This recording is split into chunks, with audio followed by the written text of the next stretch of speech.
சென்னை நந்தனம் OMCA உடற்பயிற்சி கல்லூரி முதல்வர் ஜார்ஜ் ஆபிரகாம் கைது செய்யப்பட்டிருக்கிறார். பாலியல் தொந்தரவு புகாரில் கல்லூரி முதல்வர் தற்போது கைது செய்யப்பட்டிருப்பதாக அண்மை தகவல் கிடைத்திருக்கிறது. கூடுதல் விவரங்களை செய்தியாளர் கதிரவன் வழங்க கேட்கலாம். வணக்கம் கதிரவன், கூடுதல் விவரங்கள் என்ன பதிவு பண்ணலாம்?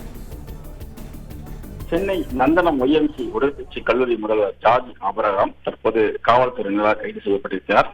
ஏற்கனவே கடந்த டிசம்பர் மாதம் 2ஆம் தேதி அந்த கல்லூரி பயிலும் 23 வயதான மாணவி ஒருவர் சைதாப்பேட்டை அனைத்து மகளிர் காவல் நிலையத்தில் புகார் ஒன்றை அளித்திருந்தார். அதில் OMCA உடற்பயிற்சி கல்லூரியில் முதலாம் ஆண்டு படித்து வருவதாகவும் இந்த கல்லூரியின் முதல்வராக இருக்கக்கூடிய ஜார்ஜ் ஆபிரகாம் வகுப்பில் தொடர்ச்சியாக ஆபாசமாக பேசி பாலியல் தொல்லை கொடுத்து வருவதாகவும் தெரிவித்திருந்தார். அதை மேலும் தொடர்ந்து தொலைபேசி மூலமாக தனக்கு பாலியல் ரீதியான தொந்தரவுகளையும் வாட்ஸ்அப் மூலமாக பாலியல் ரீதியான ஆபாச வார்த்தைகளை குறுந்தவர்களை அனுப்புவதாகவும் கொடுத்திருந்த புகார் அளித்திருந்தார். இந்த புகாரின் மீது நடவடிக்கை எடுத்த போலீசார் வழக்கு பதிவு செய்திருந்தனர். பெண் வன்கொடுமை உள்ளிட்ட வழக்கு பதிவு செய்து விசாரணை மேற்கொண்டார்கள். அதைத் தொடர்ந்து கல்லூரி முதல்வர் மீது உரிய நடவடிக்கை எடுக்காததால் ஆத்திரமடைந்த சக மாணவர்களும் சில நாட்களுக்கு முன்பு உள்ளிருப்பு போராட்டத்துக்கு ஈடுபட்டார்கள். அதன் தொடர்ச்சியாக குற்றச்சாட்டுக்கு உள்ளான கல்லூரி முதல்வர் ஜார்ஜ் ஆபிரகாம் மீது விசாரணை உரிய நடவடிக்கை எடுக்கப்படும் என்று ஒரு குழு ஒன்று அமைக்கப்பட்டு விசாரணைகள் நடைபெற்று வந்தது.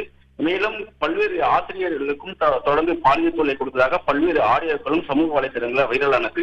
இந்த நிலையில் தான் தற்போது மேலும் ஒரு மாணவி இந்த ஜார்ஜ் ஆபிரகாம் மீது ஒரு பாலியல் புகார் ஒன்றை கொடுத்திருந்தார். அந்த வழக்கில் தற்போது கைது செய்யப்பட்டிருப்பதாக சைதாப்பேட்டை அனைத்து மகளிர் போலீசார் தெரிவித்திருக்கிறார்கள். இது குறித்து முழுமையான விவரங்கள் இன்னும் சற்று நேரத்தில் தரப்படும் என்றும் தெரிவிக்கப்பட்டிருக்கிறது.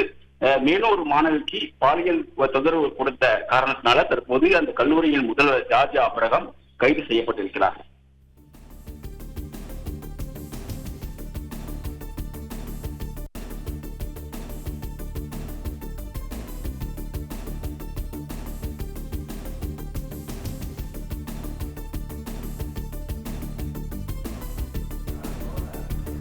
தகவல்களுக்கு நன்றி கதிரவன்.